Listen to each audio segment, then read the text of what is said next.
6 years already, huh? Seemed like yesterday. Not in my physical capacity, but for The first one, the older.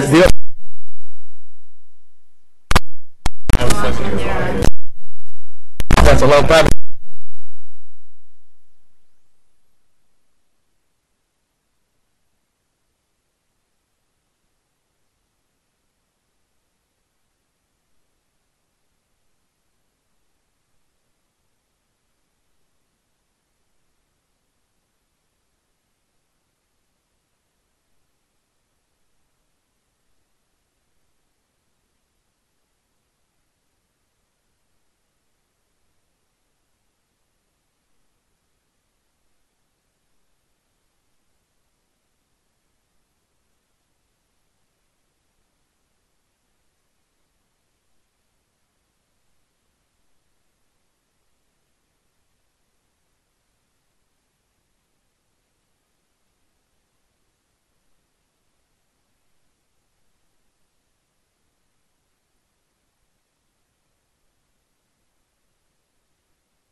May call. Okay, but she hasn't called so far. All right, so let's get started.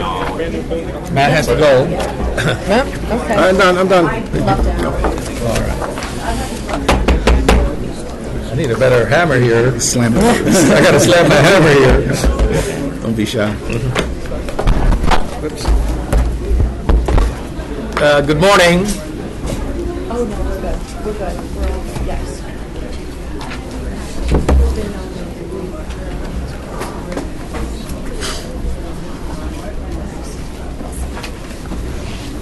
All right, folks, good morning and welcome to the North Jersey Transportation Planning Authority of May 14th meeting of the Board of Trustees. As a reminder to all members, the microphones around the board table are very sensitive, and this meeting is being taped and webcast. Don't say anything you'll be sorry for later. Now, to start the meeting, I would like to ask Beverly Morris to read the Open Public Meetings Act. Advise that in accordance with the Open Public Meetings Act, Chapter 231, PL 1975, adequate notice of this meeting has been forwarded to the Newark Star-Ledger, the Asbury Park Press, Courier News, the Daily Record, the Home News Tribune, the Jersey Journal, and the New Jersey Herald. It was posted in the Essex County Hall of Records in Newark and on the bulletin board of the Lieutenant Governor in Trenton. Thank you very much, Beverly. Could we please stand for the salute to the flag? Oops. I pledge allegiance to the flag of the United States of America and to the republic for which it stands, one nation, under God, indivisible, with liberty and justice for all. Okay, Beverly, could we have a roll call, please? Morgan? Present. Essex? Present. Hudson? Here. Hunterton? Yes. Jersey City? Present. Here. Present, non-voting. Morris? Here. Newark? Here. Ocean? Here. Passaic? Here. Somerset? Here. Sussex? Here. Union? Present. Warren? Here. Governor's Office? Here. P? Here. Anzett? Here. Here. Representative? Present. Okay, Mr. Chairman, we have 18 voting members present and a quorum. Thank you very much, Beverly. Next, I'm sure that when you I'm sure when you all came into the parking lot, for those who parked downstairs, were found that you were being charged $20. Now, presently, to me, it's a challenge because I don't normally pay $20 to park here. So I have our acting executive director who will give us some guidance as to how to properly handle that. Thank you, Mr. Chairman. Our security department on the 6th floor has a computer set up at the security desk, and Maureen will validate your parking ticket so that you don't have to pay the full $20. You still have to pay the regular rate, but she will validate your ticket before you go back to the parking lot and leave. Once you put your ticket in the machine, though, and you haven't gotten it validated, they'll charge you the $20. So stop at the security desk and see Maureen first before you go back to your car. Thank you. I didn't want anybody to be concerned during the whole meeting about the charges, so because that's the way I felt. So that's thank you very much, Mary Ann. Thank you. Okay. Now the next item here is item number D, is approval of minutes. If there are any corrections or additions or deletions for the March 12th board meeting, please state at this time. Move the minutes. Thank you so very much. Second, 100. And 100 seconds. Second was Hunter, yes. Now could we go to a vote to approve the minutes? Do we have to is this a voice vote or It can be a voice vote. She didn't hear you. I'm sorry. She's making you squirm there, Chairman. All right. It's up to you. All right. So we have the motion and we have a second. And those in favor say aye. Aye. Those who oppose, please indicate so. So everybody's in favor. Thank you very, very much. And now I have what is called the chairman's remark. I would like to give these remarks. Thanks to everyone for joining us this morning for our board's meeting. Before I give my remarks, I would like to take this opportunity to congratulate Peter Palmer. Now, I know I didn't see Peter here yet, but I do want to recognize the fact that he was going to be here, and today he was being recognized from the Newark Regional Business Partnerships in recognition for his work as a freeholder and a long-time NJTPA board member. And who was the chair on two different periods. So I want to take this opportunity to recognize him. He's not here. If he does come in, we'll have a round of applause, etc. As you know, we're in the time of transition here at the NJTPA. Mary Kay Murphy, who I think just walked in through the door, has joined the Port Authority. Mary, you are a little late. I waited a few minutes, but we start as timely as possible. Peter Palmer sends his regrets. I was just talking with him extensively. No wonder you were late. There'll be an opportunity for public comment later. Okay, here we go. Mary Kay Murphy has joined the Port Authority, and we are glad to see her back so soon. Even if she's wearing a different hat, we'll have a little more to say about Mary Kay later in the meeting. Mary Amin is now serving as acting executive director, and I'm working with the board's executive committee to fill the position on a permanent basis as soon as possible. In the meantime, I am very confident that Mary, that's Mary Amin, and it's too many Marys, I don't know.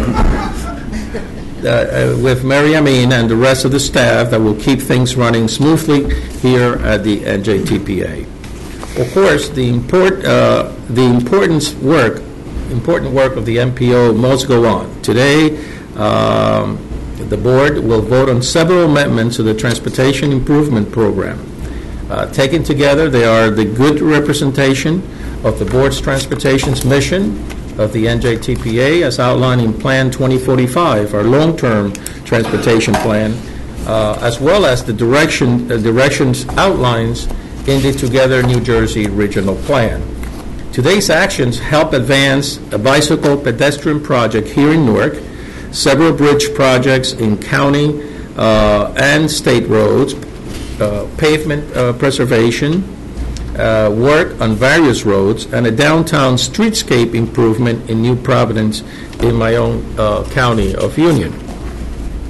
In addition, we will be taking the important step of updating our project's prioritization criteria to better reflect current trends and the board's priorities in the regions. It is fitting that our board meets this morning to take action on several important infrastructure improvement, as today is the first day of Infrastructure Week, a national week to promote the importance of all infrastructures, including roads, bridges, rails, trails, sidewalks, and ports. The NJTPA is proud to support Infrastructure Week. I encourage everyone here today to advocate for funding and investments in our multimodal transportation network this week and every week. As you know, in all our work in the NJTPA's focus of infrastructure that will create a more competitive, efficient, livable, and resilient region, as described in the Together North Jersey Plan. This means that we must focus on how transportation affects the economy and the environment. Regarding the economy, it is important to remember that our region is home of the largest container port in the East Coast. My hometown of Elizabeth is home to a good part of it, of course, and we have the city of Newark and the county of Essex. I am pleased that the Council of Port Performance recently hosted the first ever Career and Job Expo focused on the region's thriving transportation logistic and distribution sector. More than 550 high school juniors and seniors, along with another 200-plus job seekers, attended this event. It was a great success. The NJTPAs had a table at this event as well, thanks to the NJTPA staff from who participated in this process.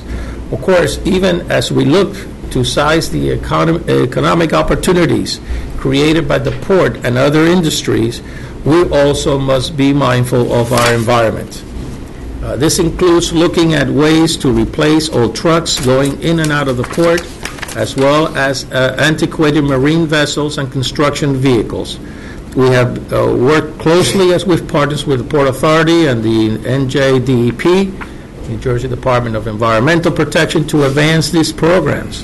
And I am pleased to let you know that FHWA headquarters in Washington recently took action to free up federal funds for these programs by granting an initial round to Buy America waivers. The first waiver in our region will fund improvement to diesel construction equipment through the NJTPA. The granting of this initial waivers is an encouraging sign, and I am hopeful that there will be more to come so that the Port Authority Truck Place Replacement Program can fund more vehicles.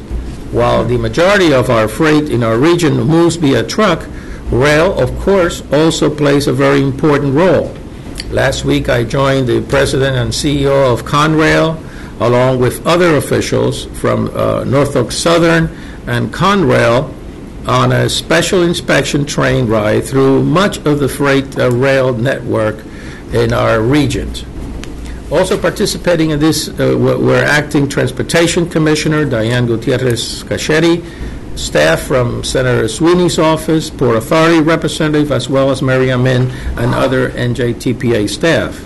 It was an eye-opening experience that drove home the point that we must maintain this critical network in order for our region's transportation system and economy to function and thrive. Finally, I should note that the strong economy and the healthy environment helped us create communities that are truly livable. Board actions in an effort like the Newark Bicycle Pedestrian Access and the New Providence Streetscape help create places where people of all ages can get around and on foot or on bike or on transit while finding job opportunities, shopping, entertainment, and outdoor spaces. I'm pleased that Stephanie Hunsinger of AARP is here today to talk about the work that her organization is doing to make these kinds of livable communities a reality here in New Jersey, as well as in all over the country. I look forward to hearing from her shortly, and so working with the AARP and other partners in these initiatives. Thank you very, very much. Now, NJDOT remarks. No remarks, thank you. Very quiet today. Okay. New Jersey Transit remarks.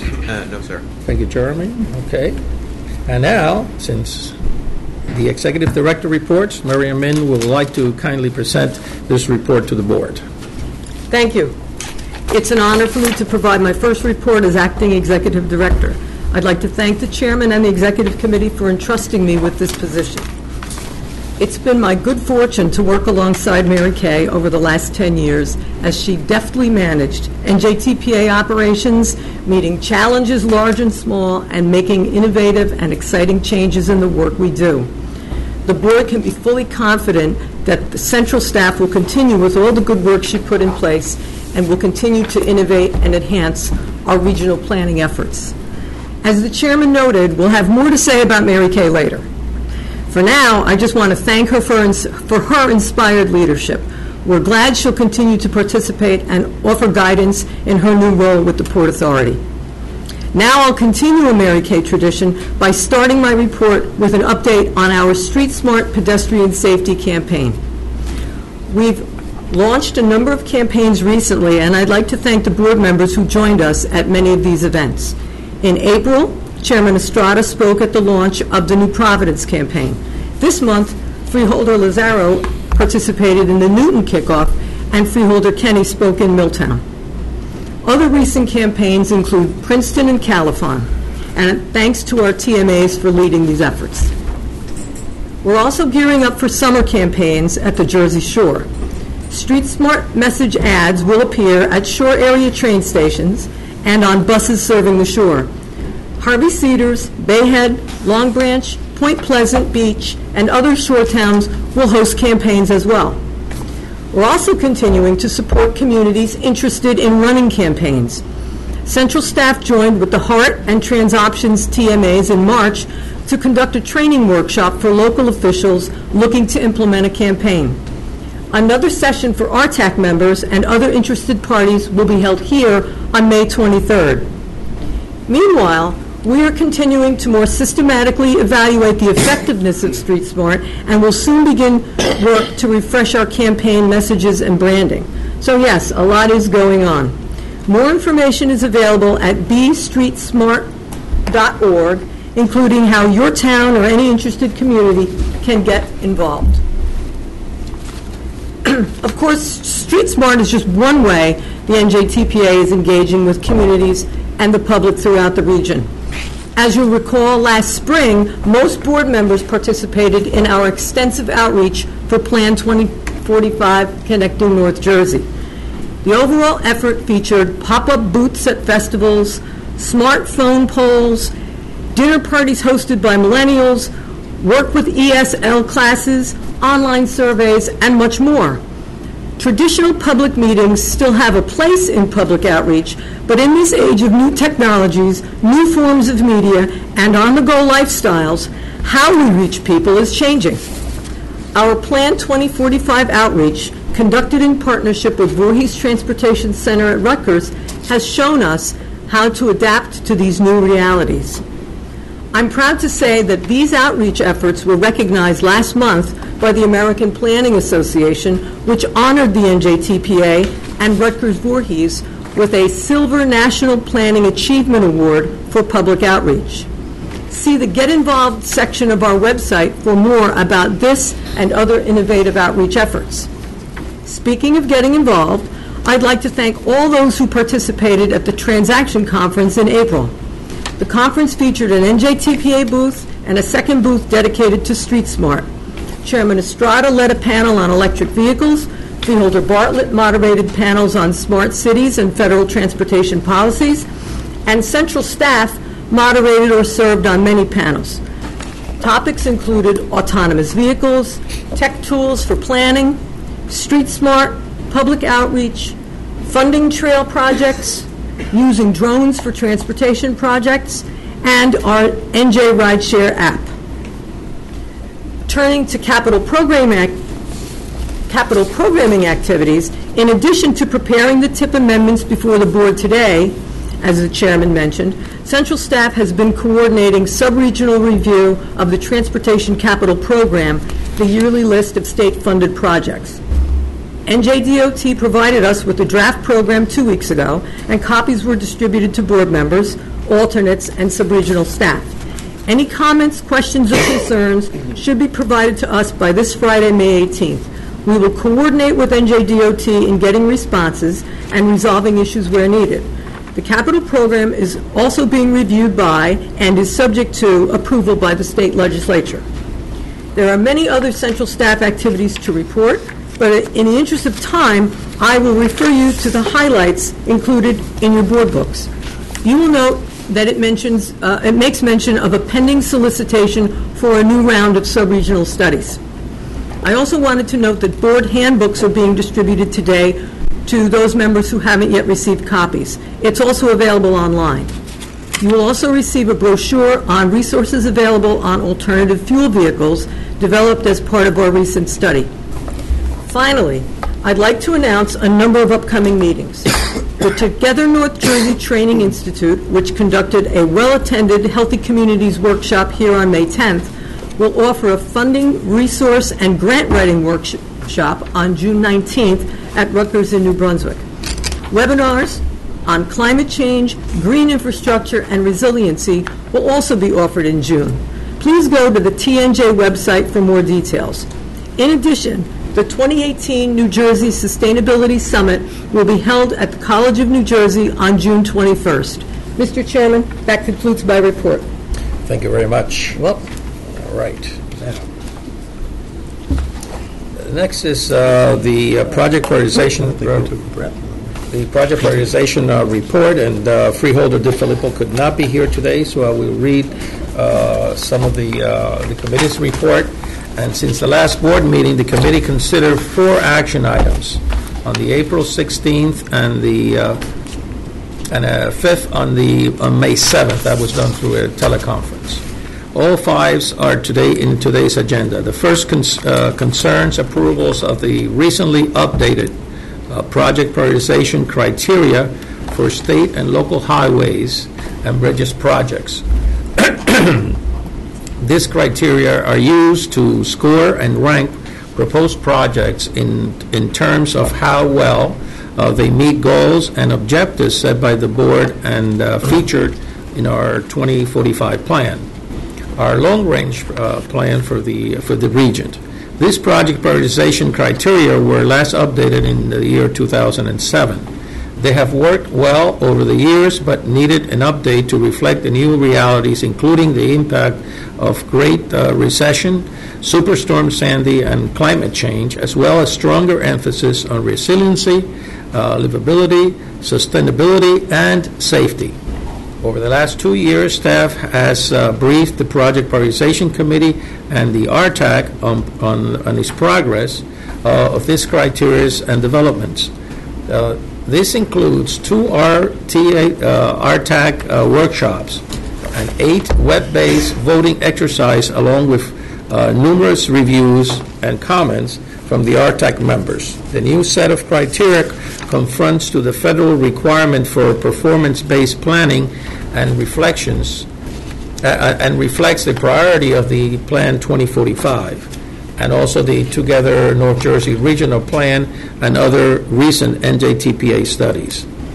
With board approval, the update criteria will be used in the summer to score the fiscal year 2020 local concept development programs solicitation, and in the fall, the fiscal year 2020 project pool, which is the basis for updating our TIP. The committee recommended approval of the criteria, which is listed as action item number 1 on today's agenda. Next, the committee considered approval of a minor amendment to the current TIP to add the Route 21 Newark Riverfront Pedestrian and Bicycle Access Project as requested by the City of Newark. This amendment would also close to $4.7 million in congressionally designated funds that were made available specifically for this project a number of years ago. The city has requested that the project be amended into the TIP to prepare it for authorization. This is listed as action item number 2 on the agenda. Next, NJDOT has requested approval of a set of minor amendments that would use $11.37 million in federal highway funds for multiple phases of 5 bridge projects in fiscal year 2018 and 2019. These projects are the Grove Avenue Bridge over Port Reading Railroad, that's in Middlesex County, Route 23 northbound bridge over Pequannock River in Passaic County, the Route 202 bridge over the north branch of the Raritan River in Somerset County, and the Atwell Road Bridge over the DNR Canal, Somerset County, and Route number 27 northbound bridge over the former Central New Jersey Railroad in Union County. These minor amendments are listed as action item number 3. The fourth item considered at the April meeting is a TIP amendment requested by the NJDOT to program $63 million in federal highway funds for engineering and construction of several pavement preservation activities in the NJTPA region during the current fiscal year. This includes 2 projects, each in Hunterdon County, Monmouth County, and Somerset counties, as well as one on Route 24 in Morris County, Union, and Essex counties. Route 24 stands right through. This is listed as action item number 4. And finally, last Monday, the committee convened for a special teleconference to consider a minor amendment to the current TIP to add New Providence downtown streetscape project as requested by the Borough of New Providence. The project is ready for construction with $245,000 in congressional designated funds that were made available through a Federal Appropriation Act of 2008. This is listed as action item number 5 on your agenda, and that concludes the comments or the report for the Project Prioritization Committee. Now, the first item is on this particular report is updated the project prioritization criteria to state and local highway and bridge projects. May I have a motion to approve the resolution, please? Motion by Sussex. Second by Bartlett of Passaic. Is there any comments on this? Are there any comments from the public in reference to this? The original. Yeah. I'm sorry? No. Oh, sorry. I see no comments from the public. Beverly, could we go for a vote, please? Bergen? Yes. Essex? Yes. Hudson? Yes. Hunterdon? Yes. Middlesex? Yes. Morris? Yes. Newark? Yes. Ocean? Yes. Yes. Somerset? Yes. Yes. Yes. Yes. Governor's Office? Yes. NJDOT? Yes. Transit? Yes. Port Authority? Yes. Citizens Representative? Yes. The motion is carried.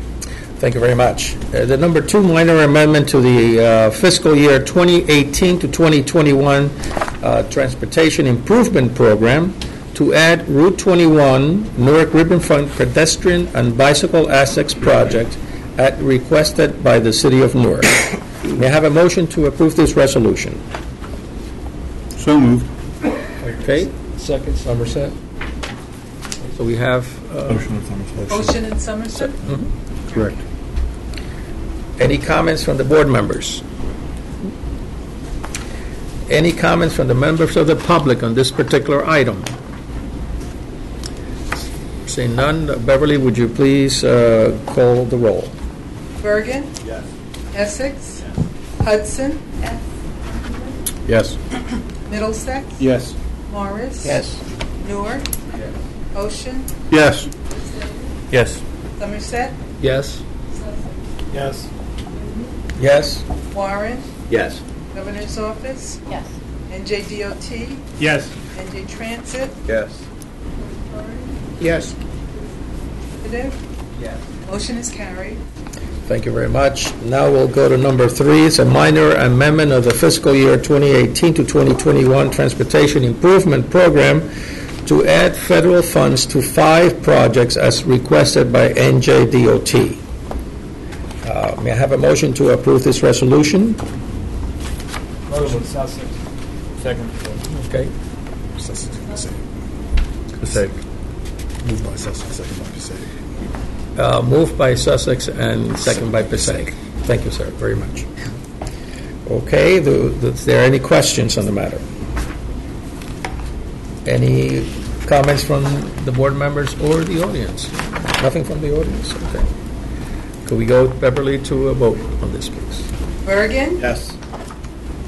Yes. Hudson? Yes. Hunterdon? Yes. Middlesex? Yes. Morris? Yes.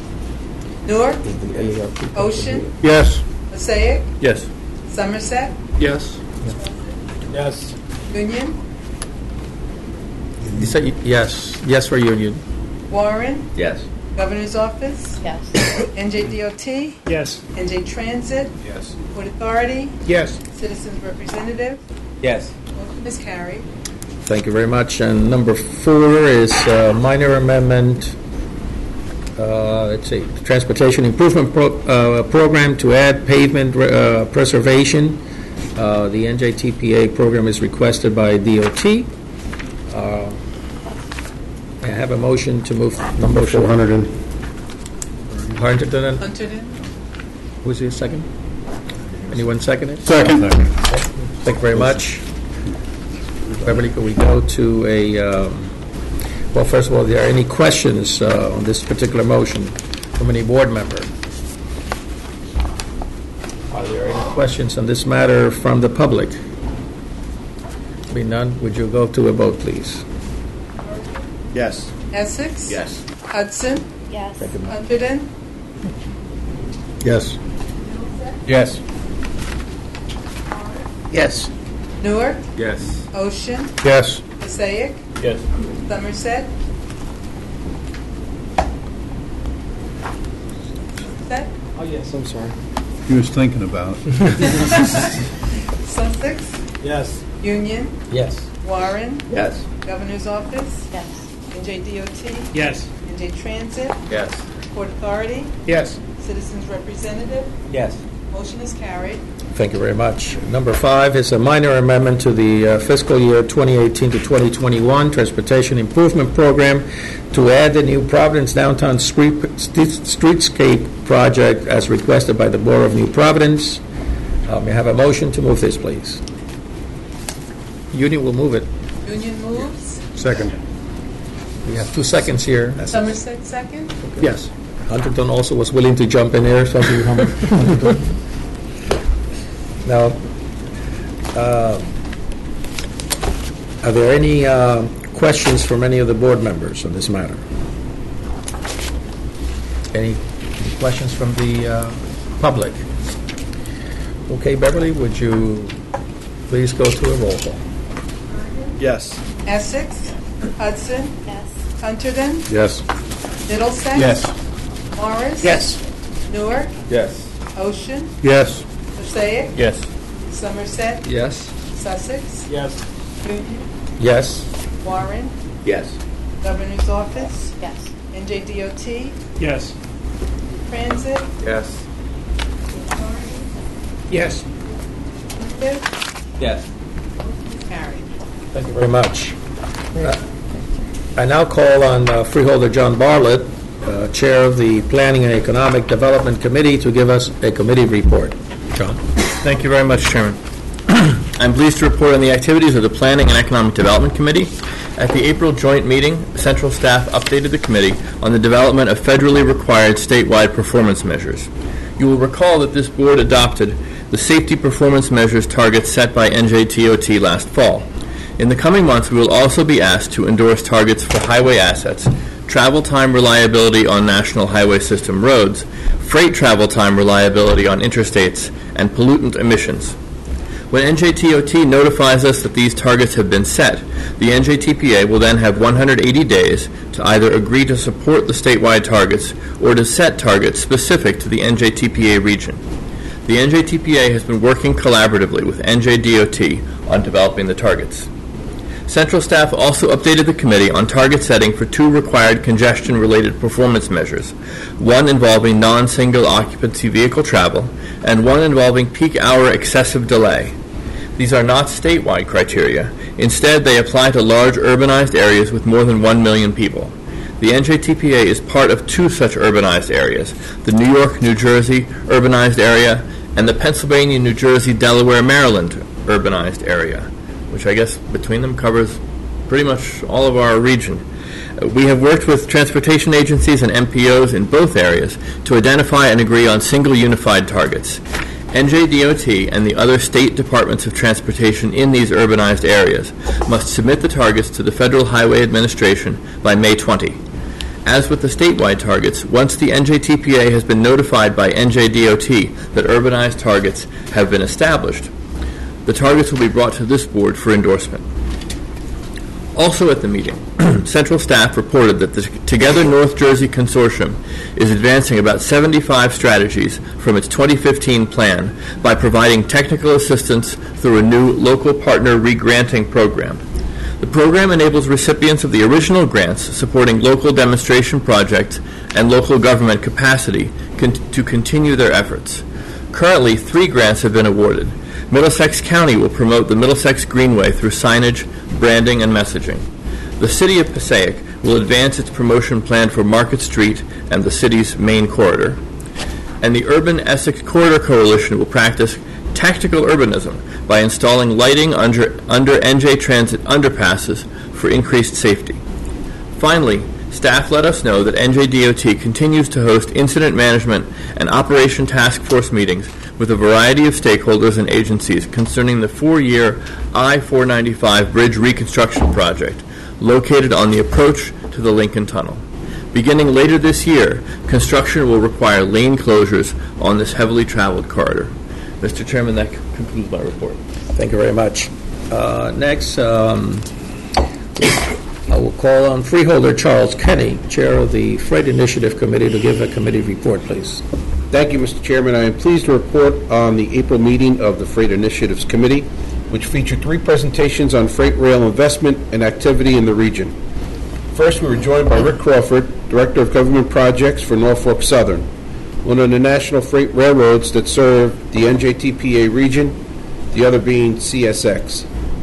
Rick briefed us on railroad's recent investment to enhance safety, service reliability, and operational efficiency. The railroad invests some $2 billion annually across the country and is expanding its service in New Jersey through operating agreements with Conrail, 14 short lines, New Jersey Transit, and Amtrak. Next, we heard from Adam Bagansky, Conrail's Manager of Engineering Services. Conrail provides local service for both Norfolk Southern and CSX. Adam detailed the engineering aspects of several crucial projects in the NJTPA region. They include the National Docks Project, which involves constructing additional sidings and access points to serve the Greenville Yard in Jersey City, a project to add a 3rd track at the Greenville Yard alongside the existing double track, and a project in preliminary engineering to replace the No Point Bridge that connects Newark and Kearney.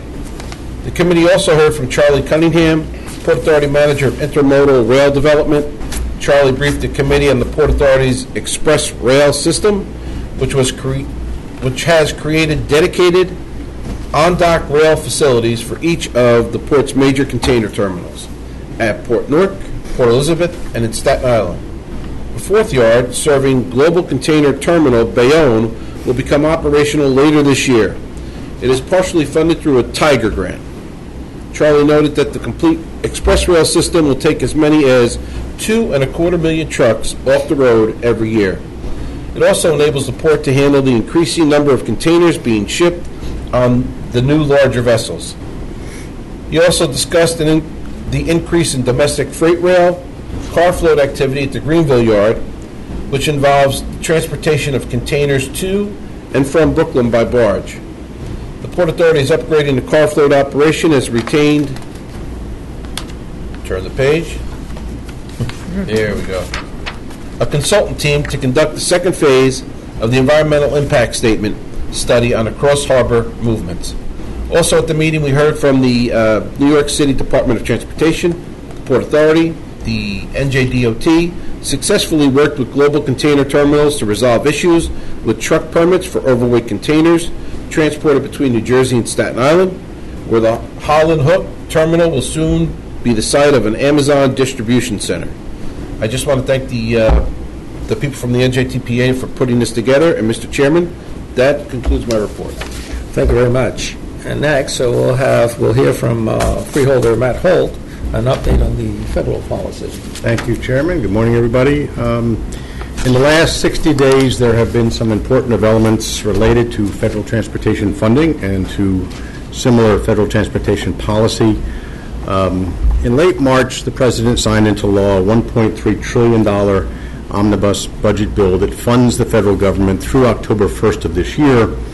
For those of us that have worked with budgets for many years, as you know, within any budget, there's always good news and bad news, and the same is here, especially when it comes to transportation funding. The good news is what we'll deal with first. and that is that overall highway and transit formula programs are funded at full levels, which was called for in the FAST Act. In addition, the New Starts and Tiger Grant programs have also been funded. More on the Tiger Grant program in just a moment. For the moment, it looks like these popular programs could have been zeroed out of the budget, so the fact that they've been completely funded is very, very good news. In addition, the bill included a $447 million funding increase for Amtrak, which brings their total to $1.9 billion, and some of these funds may be used for projects along the Northeast Corridor. That allows me to segue very easily into the bad news. And the bad news is that, unfortunately, language in the House version of the bill that would have dedicated funding for gateway projects was removed in the final version. This eliminated an opportunity to expand funding options for the Hudson River tunnels, the Portal Bridge replacement, and other elements of the gateway program. USDOT indicated that it wanted to maintain control over the gateway projects and not secede control to Congress. As we know, Gateway has been the subject of much political wrangling in Washington. Following the approval of the omnibus bill, USDOT released a statement touting the elimination of preferential treatment for the Gateway projects, and the statement went so far as to refer to those elements of Gateway as local transit projects. As you know, every member of NJTPA board has fully supported Gateway. We consider it a top priority regionally, and folks, let's be honest, this is a project that is essentially a national priority. These projects are not just about New York, they're not just about New Jersey, they are essential to the functioning of the entire Northeast Corridor, and make note of something that within that corridor, 20% of the nation's GDP is generated. 20%. We are all hopeful, and we should all continue to press Congress and the President and get them to get past this political maneuvering and get this project back on track, because it is vital, it is critical to our future. Now, most of you, when you got here, were handed an acronym book. We are very frugal here at NJTPA, and so rather than reprint the book, we're going to ask you to scratch out the TIGER acronym, because it's time to learn a new acronym. The new one is called BUILD. They are BUILD grants. They stand for better utilizing investments to leverage development. And if you'd all make that correction in your book, you'll save NJTP a great deal of money. At this point, it appears that the BUILD program will follow the path of current administration's previous rounds of TIGER grants, with a greater emphasis on private funding and projects that serve rural areas. I had nothing to do with that. NJTPA will continue to work with our national organizations to monitor developments at the federal level. We will keep the board informed on these significant issues. I reiterate one thing. 20% of the nation's GDP is generated along the Northeast Corridor, and I urge you to talk with every member of your congressional delegation and make sure that this project continues to move forward of national priority. Thank you. Thank you very much. Behold, I tell you, things keep on changing. And I'd like to take the time to introduce our guest speaker today. Is Stephanie Hunsinger, is the State Director of the AARP New Jersey. In this role, she oversees the state office, staff, and volunteers, and sets the strategic planning and direction for AARP at the state and local level, serving the 1.3 million AARP members, as well as those over 50 of the states. She is a member of the New Jersey Task Force on Abuse to the Elderly and Disabled, and currently serves as a member of the Advisory Committee for the New Jersey Action Coalition. She previously works in advocacy roles for Procure, Proton Therapy Center, and the New Jersey Metro chapter of the Multiple Sclerosis Society. She's a New Jersey native and a resident of Watchung. She will be speaking on a topic that we have heard about in much of our own work, including Plan 2045 and Together North Jersey, livable communities. As you all see, this is a particularly important issue for our older residents. Please welcome Stephanie Hunsinger. Stephanie. It is my pleasure to be here today to talk with you about AARP's initiatives around livable communities, our livable communities agenda, trends that we're seeing in the 50-plus population, and AARP programming designed to make communities more livable for people of all ages. So how does AARP define a livable community? Livable communities are places where affordable and appropriate housing, supportive community services, and adequate mobility options, which facilitate personal independence and the engagement of residents in civic and social life, are available. AARP's livable community work generally takes place at the local level via our state offices, working closely with key partners, organizations, citizen activists, and local governments. So some trends that we are seeing in the 50-plus population. So we have entered a time of profound and permanent change to the demographic composition of the United States.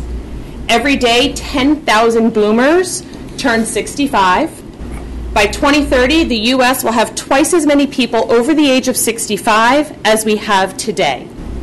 As recently as 2010, people aged 65 and older represent 13% of the population.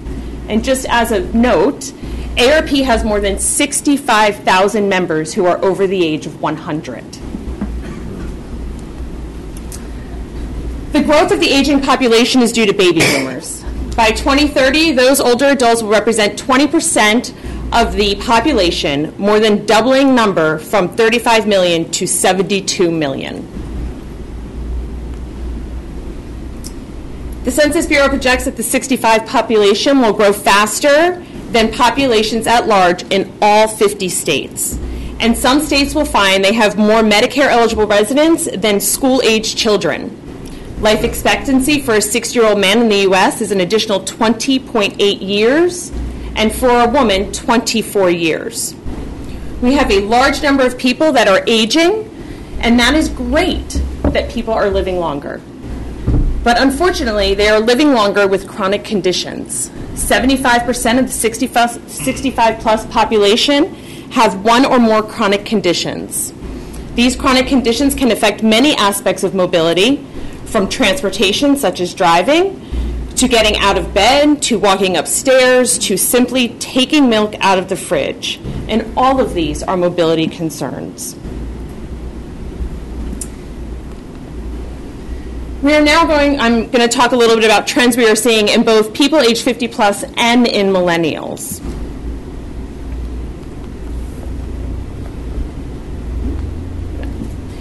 Survey after survey finds that today's older adults want to remain in their homes.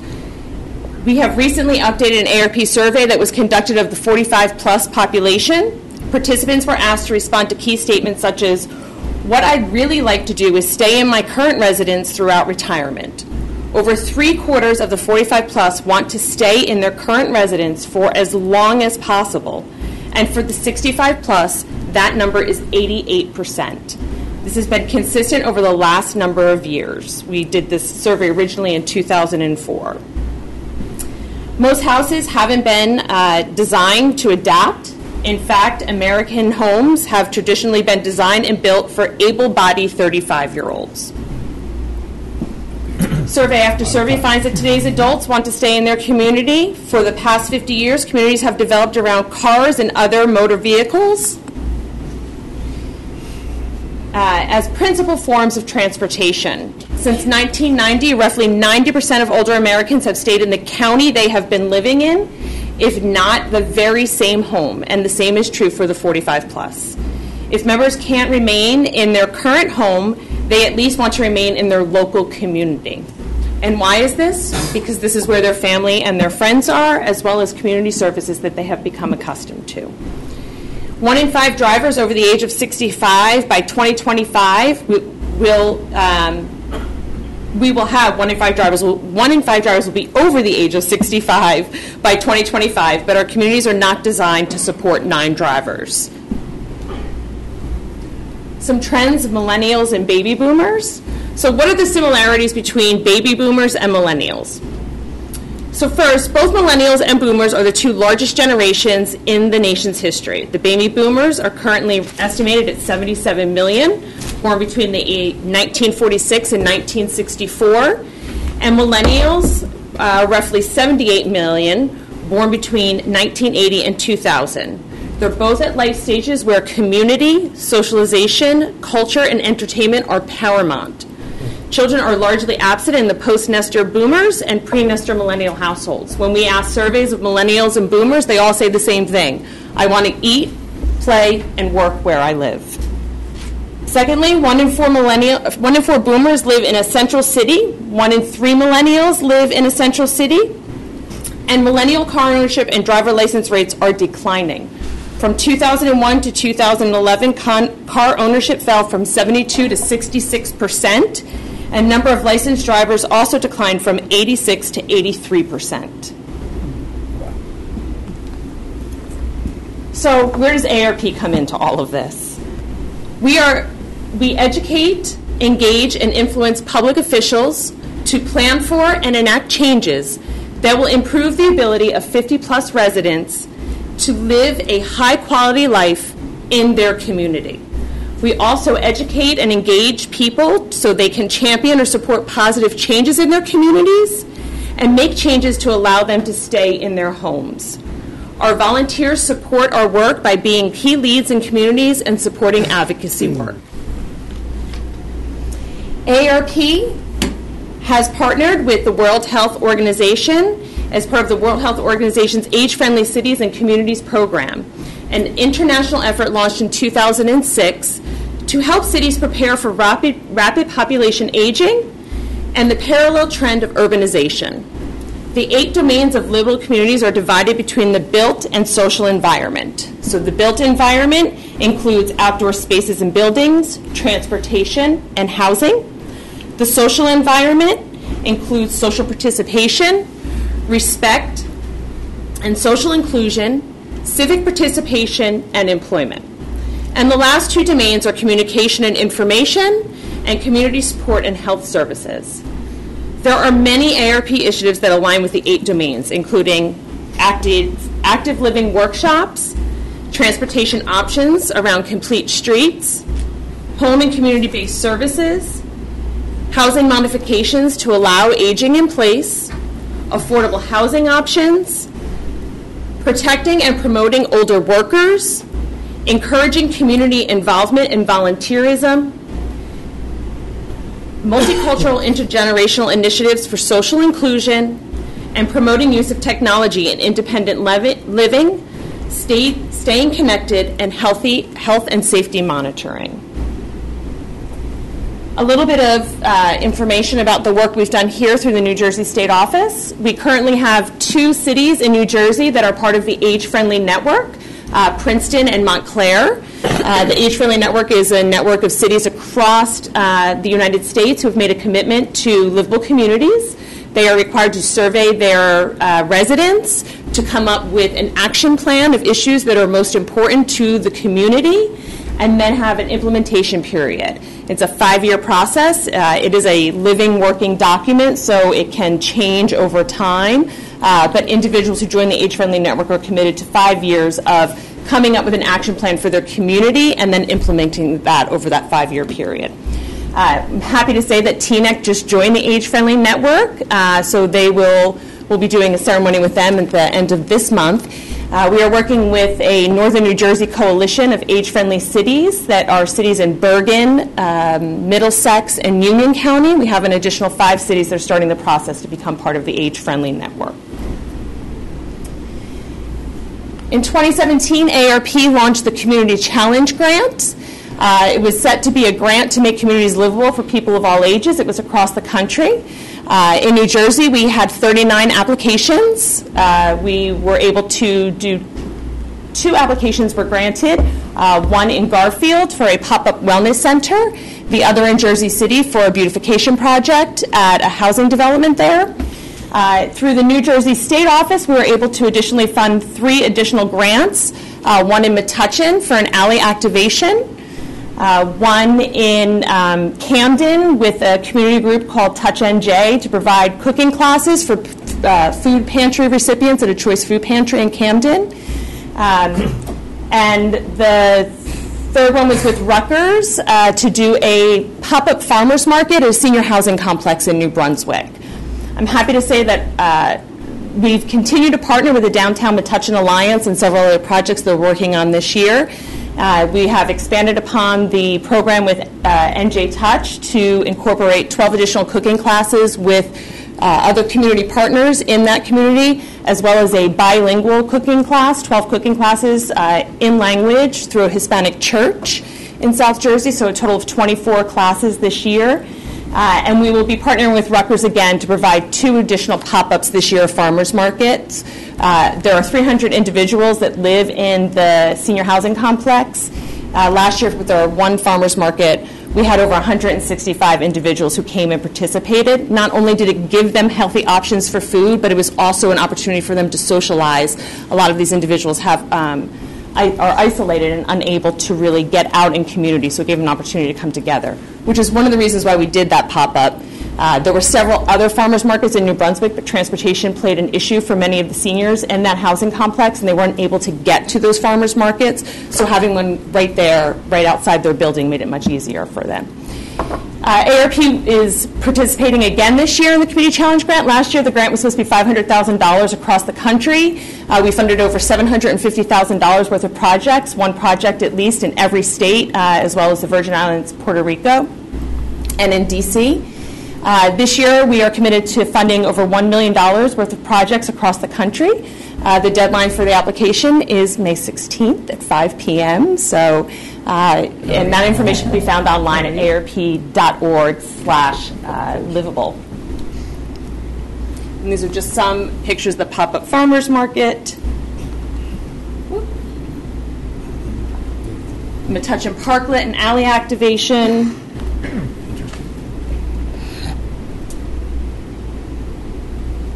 And this was the Generations for Garfield, where they did their wellness center. It was great. They had a little tech workshop where they brought high school students in to do some technology, how to use your iPhone, this is Facebook, and it was a big hit. This was a 6-part series that they did, and the first one they did, they had about 25 people show up. By the last group that they did, they had over 75 people show up. Many of them were return had come prior, but they were all bringing friends with them and saying, come back and see this. So Garfield's looking to do a permanent wellness center in their community. So this was a test and learn for them to find out what sort of programs did their community members want, and how can we engage with them in a way that's meaningful and valuable to them. Looking ahead, ARP New Jersey will be working more closely in the livable community space. This is a new area for our office. We've just started to engage in the last couple of years more fully. We'll be working with the Blaustein School in October to do a lecture series with our livable communities director from our DC office, who will be coming and talking about the economic value to communities of engaging in livable communities work, as well as a gerontologist will be talking about the social value. That will be in October. We're hoping to parlay that into several meetings with policymakers, funders, and other community organizations that are working on these initiatives, so we can have a joint vision for livable communities work in the state of New Jersey. And we look forward, ARP looks forward to working with community partners, the administration, our elected officials, and NJTPA in any way that we can to collaborate and move this work forward. Thank you so much for your time.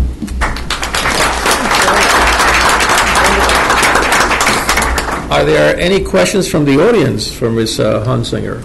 In case there was, or any of the board members have any questions about the role that AARP has in our communities? I know they're very visible. They're continuing to go out there and help. I was surprised at some of these statistics. That I was getting very close to many of us. So we thank you very much for sharing with us today.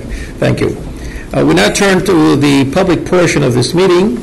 As in the past, we advise members of the public that we have 3 minutes time limits on comments. The light on the timer will go from green to yellow when there is 1 minute remaining, and then the red when the 3 minutes have been reached.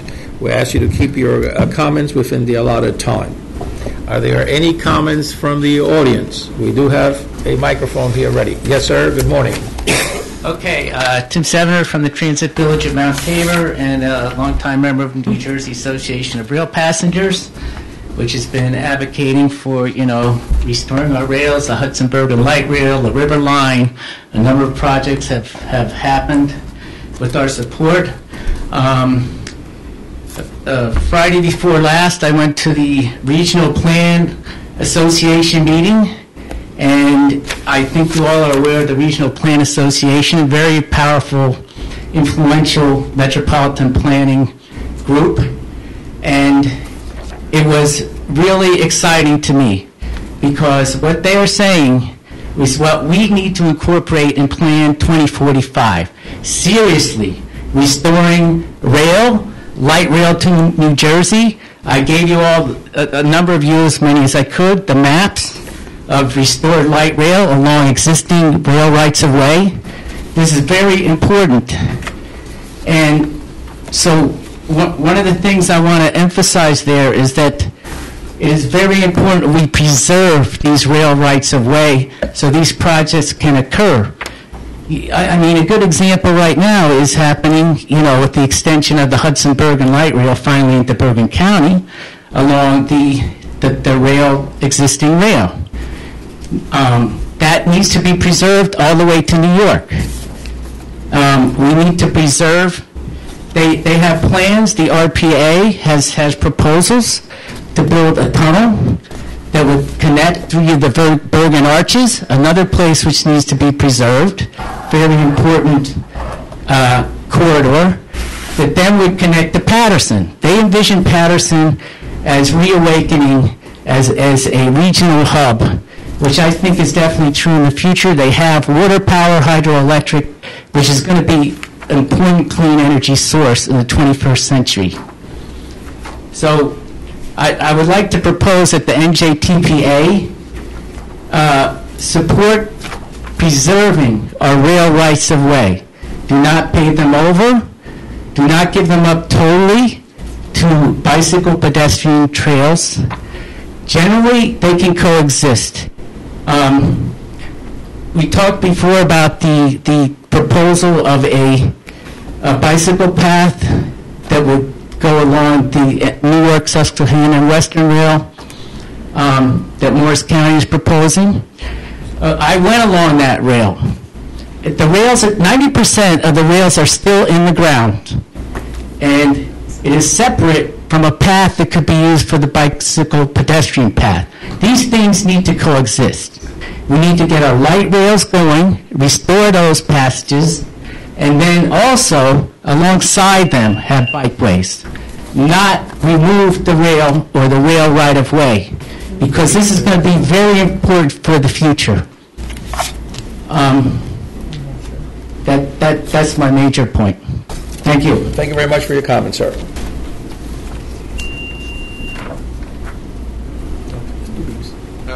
Good afternoon. I'm Neil Weissman of Complete George, Chairman Estrada, Director Amin, Trustees.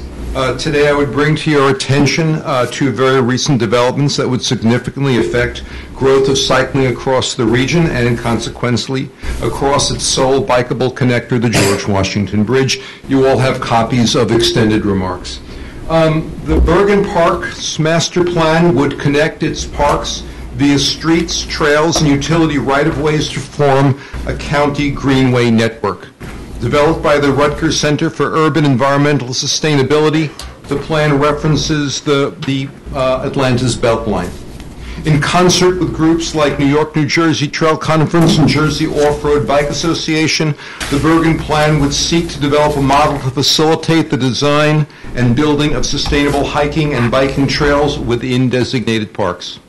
And by establishing a network of bikeways, the county would extend access to all of its municipalities, including some of those densely populated places in the U.S., many of which face a parkland deficit.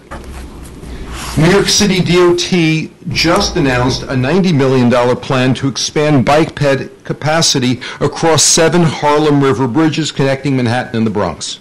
Its goal is to reduce the distance between bike crossings from 3 miles to 1 so that no detour would require more than a 10-minute ride. Current peak use across the Harlem River bridges is 3,900 cyclists per day. By comparison, the daily total for New York City's 4 East River bridges is 20,000 per day, and that's up from 3,000 20 years ago before DOT began a similarly dramatic program to expand access. The Bergen and New York City plans connect to and extend the East Coast Greenway and Empire State Trail and help to realize the Regional Plan Association's vision of the 1,650-mile tri-state trail network. Together, they hold enormous potential to satisfy the public's desire for high-quality recreational space and for safe, cheap, efficient, sustainable, and healthy modes of transport. The weak link here is the Port Authority's plan to restore the GWE paths to 7 foot, a pedestrian standard inadequate even for current use. And while the Bergen and New York plans are welcome and far-sighted, and from a bicyclist perspective, they are just flat-out incredible, they will only hasten the George's obsolescence as a cycling facility unless the agency upgrades its plans. Thank you all. Thank you for your comments. Anyone else have any comments? Okay, just have one minor announcement here. We have 2 things to go yet, but the next one is our next meeting date will be in this office on Monday, July the 9th at 1 Newark Center, 17th floor in Newark, New Jersey. And before we adjourn, as I did mention earlier, we would have a few words to say about our former executive director, Mary Kay Murphy, who is here today on behalf of the Port Authority as well. Welcome.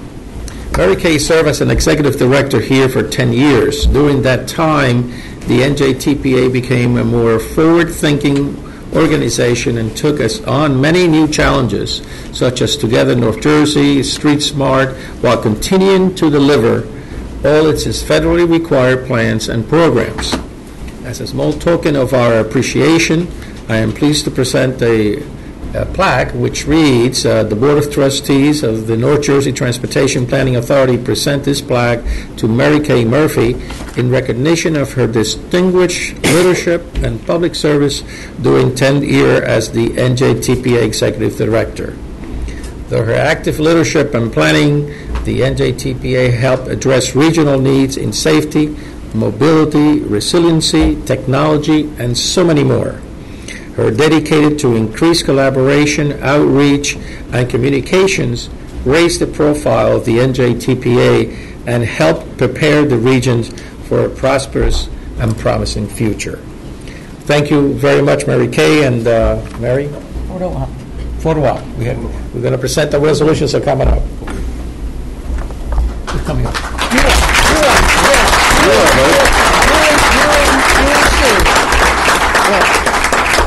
Mary Kay.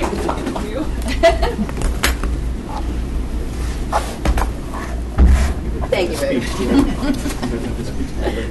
Whoops. Okay, where's the photo op here? Oops. Okay. Let's move over to the side of the room.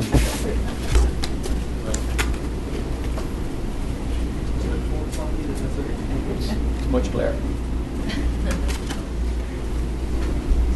Please some comments. Thank You need to make some comments. Okay. Shut the mic down.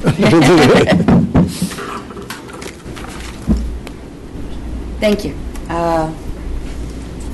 It's a little bit different when Dave doesn't write your remarks for you. But the first thing I want to do is thank this board for the incredible opportunity that I got, which really feels just like 10 short years ago.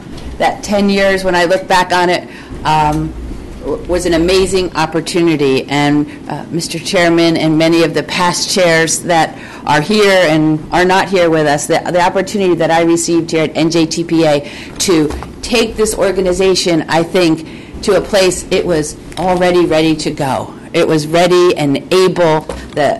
Want to emphasize just how ready our staff at the NJTPA was to take on new challenges, to do new things, and the incredible opportunity the board and the staff gave me to lead this organization for an entire decade, and I will be forever, ever grateful for that opportunity. The board the subregions, working with the RTAC, with Liza, and the leadership that has been there through the RTAC has really been an experience that I know many of you have been here with us on that journey, and I want to make sure that I encourage you to stick with us on this journey, because under Mary's leadership and the leadership that is here at NJTPA and the staff and every one of you have some incredible staff at the subregions too, really poised to do so much more, to really continue to grow the mission of this agency, to continue to help us make a difference in the lives of the people in this region as we move forward. So I thank you for this opportunity. I look forward. I'm not really going very far. It's kind of ironic. Be working with Lou. We'll be right here as partners as I take on this new job as the Director of Planning at the Port Authority of New York and New Jersey. I know I leave NJTPA in incredibly good hands. I look forward to continue to work with you on whatever seat you'll give me at the table. So thank you so much.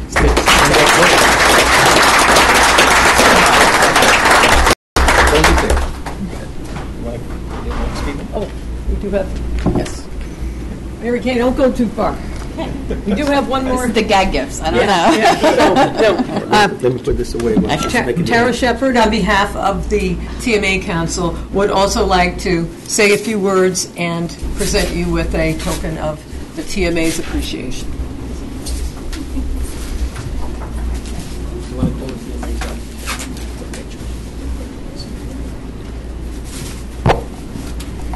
On behalf of the 8 TMAs, we'd like to present Mary Kay with a certificate of appreciation presented in recognition of her 10 years of service to the North Jersey Transportation Planning Authority and her support of the Transportation Management Associations.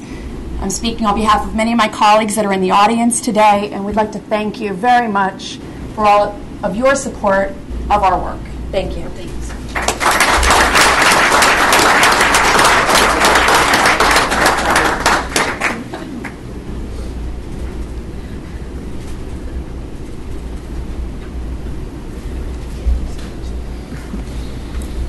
TMA's rock. Now it's okay? Don't go away, though. Don't go away. Don't go too far, though. Before we adjourn, or I guess after we adjourn, technically, we will be having a little coffee and cake and a few little refreshments to celebrate and to thank Mary Kay for her tremendous leadership over the past 10 years. And so I invite Mary Kay, as well as everyone who's in attendance today, to please join us. And once again, thank Mary Kay for all she's done, and to wish her nothing but the best in her new career. I could see it's you're already grown into that job, and that's wonderful. And stick around. There's plenty more to do. And thank you again. And for the TMAs, we'll do some photo ops. Anybody else from the TMAs who wants to have a group picture, we will do that. But so don't go anywhere, and I will send the final adjournment back to the chairman. We have a motion to adjourn, please. So moved. Second. So it has been moved and second. And we have a voice vote, please. All those in favor? Aye. I don't hear anybody say no. So Meeting adjourned. Thank you all. Nicely done. All right. What is the process that we're going through this and trying to good, busy, but good busy. Good, well, And then exactly.